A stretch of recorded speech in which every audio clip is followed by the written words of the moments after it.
نکاح کرنے کا پروگرام طے ہو چکا ہوتا ہے. اب یہ واقعات تیزی سے ہوئے ہیں تو ہمیں بھی تھوڑے سے تجربات ہونے لگے ہیں. اب کوئی آدمی کسی عورت کو لے کے آتا ہے نا، اسے کلمہ پڑھا دیں، مسلمان ہونا چاہتی ہے، تو میں پوچھتا ہوں کیوں ہونا چاہتی ہو؟ وجہ تو ہوتی ہے نا دین بدلنے کی. آپ ایک نیا نظریہ قبول کر رہے ہیں، الحمدللہ بڑا اچھا کر رہے ہیں، پر کوئی وجہ بھی تو بیان کریں نا. تو اکثر وجہ یہی سمجھ میں آتی ہے کہ انہوں نے شادی کرنی ہوتی ہے زیادہ تر. تو وہ اب جی شادی ہونی ہے تو لہذا کلمہ پڑھا دیں. تو یہ آپ مرد کی خاطر کلمہ نہ پڑھیں، نہ مرد عورتوں کی خاطر کلمہ پڑھیں. کلمہ جب بھی پڑھیں اللہ رسول کی رضا کے لیے پڑھیں. یہ اس لیے نہ کلمے پڑھیں کہ ہم نے شادیاں کرنی، شادی کا پروگرام بنا ہوا تھا تو لہذا. اور ایسے ایسے عجیب معاملات. ایک دفعہ ایک میرے پاس مسئلہ آ گیا کہ ایک عیسائی عورت ہے تو وہ کلمہ پڑھنا چاہتی ہے. تو میں نے کہا ٹھیک ہے لائیں، دیر نہیں کرنی چاہیے مسلمان کرنے میں. تو میں نے تھوڑی سی اس سے تحقیق کی تو مجھے پتہ چلا کہ وہ اپنے خامن سے جان چھڑانا چاہتی ہے. کلمہ پڑھ لے گی تو نکاح خود بخود ختم ہو جائے گا. تو جان چھڑانا، تو آپ تحقیق کریں ضرور، اس پہ غور کریں. اور بڑے سارے لوگ جو سپورٹر بن جاتے ہیں وہ بھی ضرور سوچیں کہ آخر وہ بتائے تو صحیح اسے کس چیز نے متاثر کیا ہے. بڑے کم لوگ آپ کو ایسے ملیں گے جو متاثر ہو کے تحقیق کر کے دین کو دل سے قبول کر کے آتے ہیں. ایسا کوئی آئے تو اس کے تو پیروں کے نیچے پر بچھا دینے چاہیے، آنکھیں بچھا دینی چاہیے. اس طرح کا کوئی آئے، اللہ توفیق عطا فرمائے. آیت نمبر 12 میں اللہ تعالیٰ نے نبی پاک صلی اللہ علیہ وسلم کو فرمایا کہ اگر مومنات صحابیات آپ سے ایک طے شدہ دستور اور منشور پر بیعت کرنا چاہیں تو ان کی بیعت قبول کیجئے اور ان کے لیے اللہ سے استغفار کیجئے. ایک منشور تھا، وہ منشور یہ تھا کہ اپنی اولاد کو قتل نہیں کریں گی. منشور یہ تھا کہ کسی پر زنا کی تہمت نہیں لگائیں گی، اور نبی کریم علیہ السلام جو نیک کام کا حکم دیں گے اس میں نافرمانی نہیں کریں گے. تو حضور نے عورتوں سے بیعت لی. اسی سے ہمارے علماء نے لکھا ہے کہ عورت کسی پیر کامل سے بیعت کرنا چاہے تو اس کی بیعت کرنا بالکل درست ہے. چونکہ عورتیں یہاں بیعت کرتی تھی لیکن نبی پاک نے کسی عورت کا ہاتھ پکڑ کے مرید نہیں کیا، بلکہ حضور جملے ارشاد فرماتے تھے اور عورتیں جواب میں وہ جملے کہتی جاتی تھی. اسی کا نام بیعت ہے. تو آج بھی اگر اس طریقے پہ با پردہ رہ کے کوئی خاتون کہیں سے کوئی سبق لیتی ہے، کوئی روحانی اسباق یاد کرتی ہے، تو اس کے لیے یہ سنت اس آیا سورہ ممتحنہ کی آیت نمبر 12 میں موجود ہے. آگے سورہ صف شروع ہوتی. اس سورت کے بالکل شروع میں نا اللہ تبارک و تعالیٰ نے ایک خاص حکم دیا ہے، ایک خاص بات کی طرف توجہ ارشاد فرمائی ہے. فرمایا یا ایھا الذین آمنوا لما تقولون ما لا تفعلون، اے ایمان والو تم ایسی بات کیوں کہتے ہو جو تم کرتے نہیں. ہمارے معاشرے میں باتوں کی بے قدری پتہ کب ہوئی ہے؟ جب باتوں کو لوگوں نے وقت گزارنے کا ذریعہ سمجھ لیا ہے. قرآن کہتا ہے وہ بات تم کیوں کہتے ہو جس پر تمہارا عمل نہیں ہے. ویسے بھی ایک ہوتا ہے الفاظ کا ہیر پھیر، اس کا مزہ نہیں ہوتا، وہ کئی دفعہ اداکاری ہوتی ہے. ایک ہوتا ہے جذبات کا اظہار. جذبات کا اظہار جب آپ دین پر عمل کرتے ہیں تو پھر دین خطاب کا نام نہیں رہ جاتا، تقریر کا نام نہیں رہ جاتا، پھر وہ جذبات کا اظہار ہوتا ہے. اور جب آپ جذبات کا اظہار کرتے ہیں تو جذبے سیدھے روحوں سے جا کے ٹکراتے ہیں. تو دین پر عمل کریں. دین منانے کے لیے نہیں آیا، دین عمل کرنے کے لیے آیا. دین پر عمل کریں اور آپ صرف وہ بات کریں جس پر آپ کا اپنا عمل. بہت ساری باتیں ہیں، بہت سارے بزرگوں کے واقعات ہیں، اور بابا فرید صاحب کا ایک جملہ نا پوری تفسیر لگتا ہے. بابا فرید الدین گنج شکر کا ایک جملہ پوری. بابا صاحب بڑے زبردست قاری تھے قرآن پاک کے. بر صغیر میں اس وقت 4-5 قاری تھے جو سونا قرآن پڑھتے تھے. اور بابا صاحب کی جو اپنی بیٹی تھی نا، بابا صاحب نے سب عشرہ کا قاریہ بنایا تھا اپنی بیٹی کو. اب تو آپ چلے جائیں دربار شریف پہ تو نماز پڑھنی مشکل کر دیتے ہیں قوالی والے. وہ کبھی اندر والا حال بند ہو جائے تو باہر آپ نے پاک پتن شریف نماز پڑھنی ہو تو آپ ان کی منت بھی کریں تو بند نہیں کرتے. تو قرآن شریف کی باری کب آئے گی؟ بابا فرید الدین مسعود گنج شکر کیا ایک واقعہ اس آیہ مبارکہ کے حوالے سے گویا واضح باتیں کھولتا ہے. بڑی دور سے ایک عورت آئی تو اس نے کہا میرا بیٹا گڑ بڑا کھاتا ہے. تو حضرت صاحب بیمار رہنے لگ گیا ہے. کو پتہ ہے نا ہمارے ماں باپ تو یہی کہا کرتے تھے کہ ٹافیاں نہ کھاؤ، دانت نکل جاتے ہیں. حالانکہ انہوں نے جب نکلنا ہوتا ہے وہ نکل ہی جاتے ہیں، پر بزرگ بھی جو کہتے تھے وہ ٹھیک ہی فرماتے تھے. تو بابا صاحب سے وہ ماں کہنے لگی دم کر دے, تو بابا صاحب کہنے لگے کل آنا. بی بی بیچاری گھوڑے پہ بیٹھ کے, اونٹ پہ بیٹھ کے یہاں پیدل آئی تھی, 2-4 گھنٹے جانے میں, پھر لگے اگلے دن پھر 2-4 گھنٹے کا سفر کر کے آئی. بابا جی دم کر دیں, گڑ بڑا کھاتا ہے. تو بابا صاحب نے پشت پہ ہاتھ پھیرا, پیار کیا, دم بھی کیا, اور بچے سے کہنے لگے پتر گڑ نہیں کھانا آج کے بعد, بہت زیادہ کھانا نقصان دہ ہوتا ہے. بی بی کو بڑا غصہ آیا کہ یہ 2 جملے کہنے تھے تو کل ہی کہہ دیتے, کل فرما دیتے, اتنا سفر کیوں کرایا. تو جب اس کے آپ نے باڈی لینگویج دیکھی اور چہرے کے تاثرات دیکھے تو فرمانے لگے تجھے غصہ آ رہا ہے نا کہ کل کیوں نہیں کہا. کہنے لگی بالکل آ رہا ہے. فرمانے لگے کل اس لیے نہیں کہا کہ جب تو آئی تھی نا اس وقت میں نے بھی راج کے گڑ کھایا تھا اور پورا مزہ لے کے کھایا تھا, میں تو ویسے بھی گند شکر ہوں, میں نے کھل کے گڑ کھایا تھا. تو اب چونکہ تیرے بیٹے کو نصیحت کرنی تھی تو پھر کل سے لے کر اب تک کھایا نہیں, کل سے لے کر اب تک کھایا نہیں. اس لیے عمل, اب نصیحت کرنے والے بڑے زیادہ ہیں, بڑے ہیں, لیکن عمل کا جب رستہ آپ اختیار کرتے ہیں پھر آپ کی بات میں اثر بھی ہوتا ہے, اور پھر یہ فائدہ بھی ہوتا ہے کہ سامنے والا بھی آپ کو سچا جانتا ہے کہ یار یہ صرف لفظ نہیں بیان کر رہا, واقعی اس پر بھی یہ بات طاری ہے. اللہ تعالی ہمیں توفیق عمل نصیب فرمائے. پھر آیت نمبر 6 میں فرمایا کہ عیسیٰ بن مریم نے کہا کہ اے بنی اسرائیل والوں, میں تمہاری طرف اللہ کا رسول ہوں اور اپنے سے پہلی کتاب تورات کی تصدیق کرنے والا ہوں, اور میں تمہیں اس عظیم رسول کی خوشخبری دینے آیا ہوں جو میرے بعد آئیں گے اور ان کا نام احمد ہوگا. میرے بعد آئیں گے اور ان کا نام احمد ہوگا. تو حضرت عیسیٰ علیہ السلام نے حضور کے آنے کی خوشخبری دی. پھر آیت نمبر 8 سے فرمایا کہ دشمنان دین چاہتے ہیں کہ اللہ کے نور کو اپنے منہ کی پھونکے مار مار کے بجھا دے, اور اللہ تو اپنے نور کو پورا کرنا چاہتا ہے, خواہ کافروں کو کتنا ہی برا لگے. ارسل رسولہ بالہدی والدین الحق لیظہرہ علی الدین کلہ, یہ دین غالب آئے گا چاہے کسی کو کتنا ہی برا. یہ میں نہیں پیش گوئی کر رہا, یہ قرآن مجید کی آیات پڑھ کے سنا رہا ہوں. اللہ فرماتے ہیں کسی کو کتنا بھی برا لگے اللہ اپنے نور کو پورا. یہ لبرل سارے بولتے ہیں تو بولتے رہے, یہ جو بیچارے باہر جاتے ہیں تو ان کو بڑی شرم آتی ہے نا کہ ہم مسلمان ہیں معاذ اللہ, تو لوگ ہمیں کہتے ہیں کہ وہاں تو بڑی کھل کے اذانیں ہوتی ہیں, تو جماعتیں ہوتی ہیں, تو علماء اور مشائخ اور مولوی, تو یہ جتنا مرضی زور لگا لیں, اسلام کی فطرت میں قدرت نے لچک دی ہے, اتنا ہی یہ ابھرے گا جتنا کہ دبا دو گے.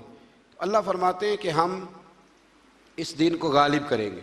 پھر اللہ تبارک و تعالیٰ نے نا سورہ صف کے اندر اللہ تبارک و تعالیٰ نے مومنوں سے کہا کہ میں تمہیں ایک تجارت نہ بتاؤں, ایک کاروبار نہ بتاؤں.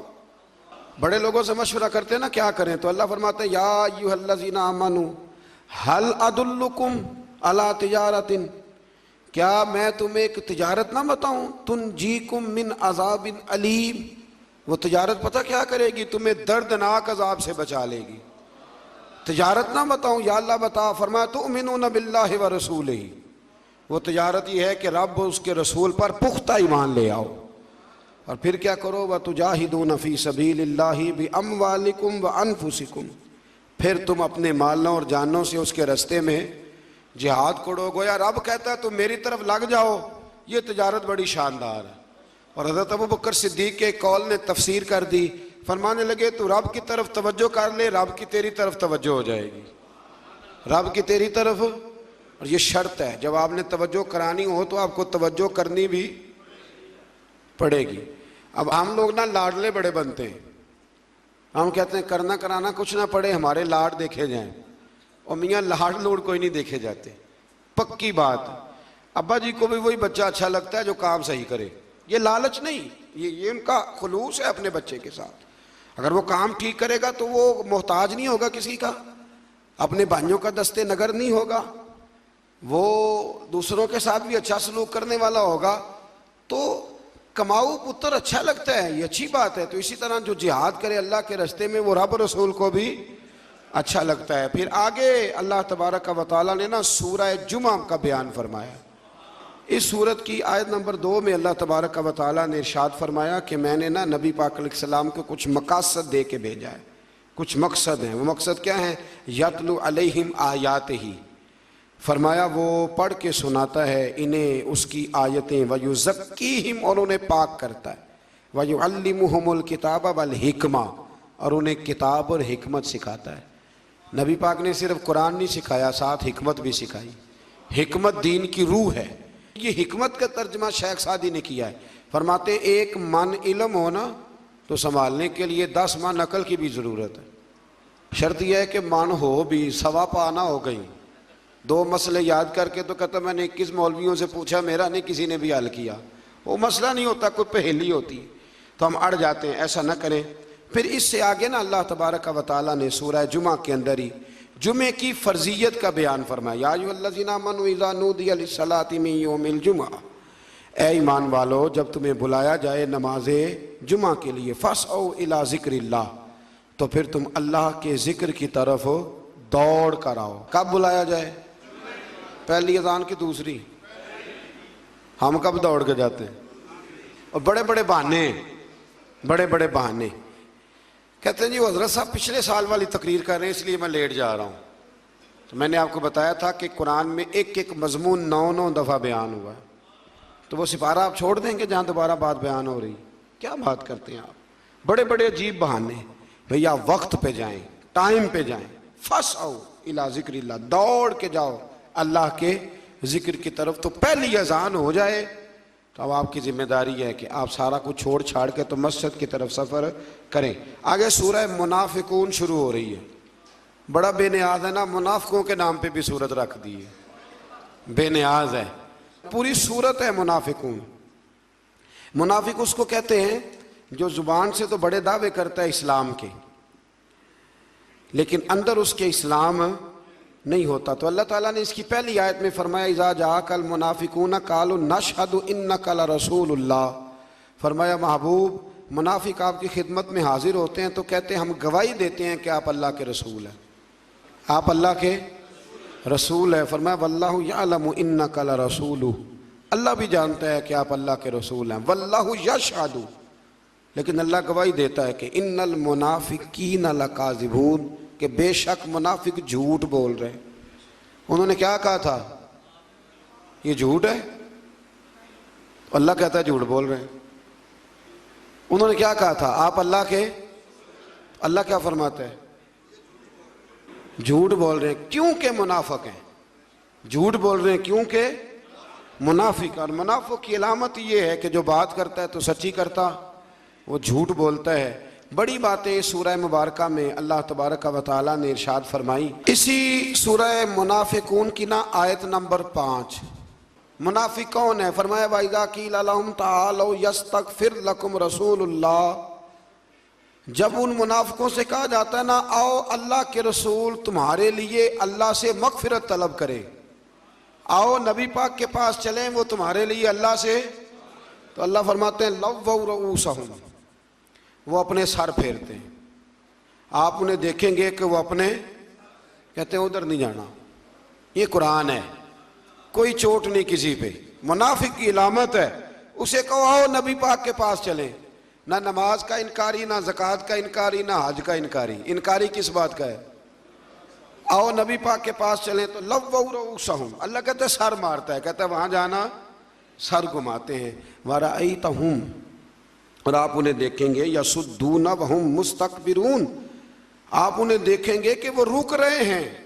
اور ایک معنی یہاں علماء نے یہ کیا رک بھی رہے ہیں اور دوسروں کو روک بھی رہے ہیں. وہم مستکبرون، اور تکبر کر رہے ہیں. کہتے ہیں یہاں بیٹھ کے معافی مانگیں گے تو قبول نہیں ہوگی، تکبر کرتے ہیں. اب اللہ کیا کہتا ہے؟ اللہ کو پتہ ہے کہ میرے حبیب نے نا ان بے ایمانوں کے لیے بھی دعا کاری دینی، میں نے بنایا جو رحمت للعالمین. طرح فرماتا ہے سواء علیہم، محبوب ان پر برابر ہے، استغفرت لہم ام لم تستغفر لہم، محبوب ان پر برابر ہے آپ ان کے لیے مغفرت طلب کریں یا نہ کریں. لن یغفر اللہ لہم، اللہ انہیں معاف کوئی نہیں کرے گا. آپ بخشش مانگیں یا نہ مانگیں. یہ جو کہتے ہیں نا تیرے پاس نہیں آنا تو نہ آئے، پھر اللہ بھی معافی کوئی نہیں دے گا. آپ مجھے بتاؤ مکہ شریف میں بھی کبھی کسی نے روکا ہے کہ ادھر نہ جاؤ تو ادھر نہ جاؤ؟ کہاں روکتے ہیں؟ کیوں؟ کہاں جانے سے؟ مسجد نبی میں داخل ہونے سے روکتے ہیں؟ نہیں. کہاں روکتے ہیں؟ پکی ڈیوٹی، پکی بات اور پکا جناب کام، پڑا پکا. یہ بات میں کیوں کر رہا ہوں یہاں بیٹھ کے؟ اس لیے کر رہا ہوں کہ وہ حدود حرم میں بیٹھ کر ہمارے کسی جاہل کو پکڑ کے اس کی ویڈیو بناتے ہیں اور پھر لوگوں کو بتاتے ہیں یہ ان کا عقیدہ ہے. خدا کا خوف کرو. تمہیں ایسا نہ کرنا چاہیے. جب اللہ کہتا ہے وَلَوْ أَنَّهُمْ إِذْ ظَلَمُوا أَنفُسَهُمْ جَاءُوا، محبوب جب یہ اپنی جانوں پہ ظلم کریں تو تیرے پاس آئیں. میں نے ایک کو وہاں کہا کہ اللہ تو یہ فرماتا، کہتا یہ حضور کی زندگی تک آیت تھی. میں نے کہا یہ کہاں لکھا ہے؟ یہ کہاں لکھا ہے؟ ہم کوئی بات بیان کریں تو کہتے دکھاؤ کہاں لکھا ہے. کہاں لکھا ہے کہ یہ آیت حضور کی حیات ظاہری تک تھی؟ لکھا ہے کہیں؟ قرآن مجید حضور کی حیات ظاہری تک ہے؟ تو پھر تو لوگ کہہ دیں گے زکوٰۃ کا حکم بھی تب تک ہی تھا، نماز کا بھی. یہ عجیب فضول فلسفہ ہے. اللہ کہتا ہے جاؤ تو کہتے ہیں جی نہیں یہ نہ جی حضور کی حیات تک تھی. تو حضرت ابو ایوب انصاری رضی اللہ مسند امام احمد بن حنبل میں موجود ہے اور وہاں سارے حنبلی کہلاتے ہیں. خلیفہ عبد الملک بن مروان کہتا ہے میں رات کے وقت روضہ رسول پہ آیا تو میں نے ایک شخص کو نبی پاک کی قبر پہ لیٹے ہوئے دیکھا اور وہ اپنے رخسار حضور کی قبر انور سے رگڑ رہا تھا. میں نے ٹھوکر لگائی. میں نے کہا تجھے پتہ ہے تو کیا کر رہا ہے؟ تو کہتے جب انہوں نے نظر اٹھائی تو میں حیران ہو گیا. وہ حضرت ابو ایوب انصاری تھے اور مجھے کہنے لگے میں کسی بت کے پاس نہیں آیا، میں رسول کریم کی بارگاہ میں آیا. تو وہ تو حضور کی قبر انور کے بارے میں کہتے ہیں کہ میں نبی پاک کے پاس آیا. تو یہ اللہ تعالیٰ نے ان کی علامت بیان کی. اللہ تعالیٰ ہمیں سمجھنے کی توفیق عطا فرمائے. پھر اللہ تبارک و تعالیٰ نے نا جی اسی صورت کے دوسرے رکوع میں اللہ تعالیٰ نے اہل ایمان کو فرمایا کہ مال اور اولاد کی محبت تمہیں اللہ کے ذکر سے غافل نہ کر دے، اور فرمایا ہم نے تمہیں جو مال عطا کیا ہے موت سر پر آنے سے پہلے اسے دین کی راہ میں خرچ کرو، ورنہ فرشتہ اجل کو دیکھ کر ہر کوئی کہے گا کہ مجھے تھوڑی سی مہلت مل جائے میں صدقہ کروں اور نیکوکاروں میں سے ہو جاؤں. تو اللہ تعالیٰ نے فرمایا موت کا وقت مقرر آنے پر پھر کسی کو ایک سانس کی بھی مہلت نہیں ملے گی. آگے سورہ تغابن شروع ہوتی ہے. اس سورہ مبارکہ کی آیت نمبر 16 میں فرمایا کہ اللہ تعالیٰ سے ڈرنے والے، سننے اور اطاعت کرنے والے اور اللہ کے راستے میں خرچ کرنے والے اور بخل سے بچنے والے. بخل کیا ہوتا ہے؟ کنجوسی. اس سے بچنے والوں کو اخروی فلاح پانے والے یہ لوگ ہیں، ان کی خبر دے دو. اللہ تعالیٰ نے فرمایا کہ میں قرار دیتا ہوں کہ یہ آخرت میں کامیاب ہو جائیں. پھر آیت نمبر 14 میں اہل ایمان کو فرمایا کہ تمہاری بیویاں اور تمہاری اولاد میں سے کچھ تمہارے دشمن ہیں. تمہاری بیویوں میں سے اور تمہاری اولاد میں سے کچھ تمہارے، یہ کوئی ناراض نہ ہو جائے خواتین بالخصوص. یہ سورہ تغابن کی آیت نمبر 14 ہے. فرمایا تمہاری اولاد اور تمہاری بیویوں میں سے کچھ تمہارے. کیا مطلب ہے یہاں دشمنی کا؟ مطلب یہ ہے کہ کہیں ان کی کسی ناجائز خواہش کے پیچھے لگ کے اپنی آخرت تباہ نہ کر لینا. وہ کہتے ہیں کہ فلانا اتنے مہنگے کپڑے پہنتا ہے تو تو حرام کمائی کر کے لا، تو یہ دشمنی کر رہے ہیں تیرے ساتھ. اور اگر وہ تجھے مشورہ دے رہے ہیں تو نے اکیلے نہیں کرنا، اب زمانہ ہی بدل گیا ہے، تو یہ دشمنی ہے. تم نے اس دشمنی سے بچنا ہے. آگے سورہ طلاق شروع ہوتی ہے جی. وقت چونکہ بڑا مختصر ہوتا ہے تو بڑی تیزی کے ساتھ آگے بڑھنا پڑتا ہے. سورہ طلاق کی صرف ایک آیت. فرمایا وَمَن يَتَّقِ اللَّهَ يَجْعَل لَّهُ مَخْرَجًا، جو اللہ سے ڈرے گا اللہ ہر مشکل سے نکلنے کے لیے اسے رستہ عطا فرما دے. وَيَرْزُقْهُ مِنْ حَيْثُ لَا يَحْتَسِبُ، اور اسے وہاں سے روزی دے گا کہ جہاں سے اس کا کبھی گمان بھی نہیں گیا ہو. جو اللہ سے ڈرے گا اللہ ہر مشکل سے نکلنے کا اسے رستہ. یہ وہ آیت ہے کہ حضرت عبداللہ ابن مسعود فرمایا کرتے تھے جس نے اس پہ عمل کر لیا اس کی دنیا بھی بن گئی اور آخرت بھی بن گئی. پھر آگے سورہ تحریم شروع ہوتی. اس سورہ مبارکہ کی آیت نمبر 6 میں فرمایا یا ایھا الذین آمنوا قوا انفسکم واہلیکم نارا، اے ایمان والو خود بھی جہنم کی آگ سے بچو اور اپنے گھر والوں کو بھی بچاؤ. اس کا کیا معنی ہے؟ اس کا معنی یہ ہے کہ اے ایمان والو، اے ایمان والو، جن چیزوں کا اللہ رسول تمہیں حکم دیتے ہیں تم ان چیزوں کا اپنے گھر والوں کو حکم دو.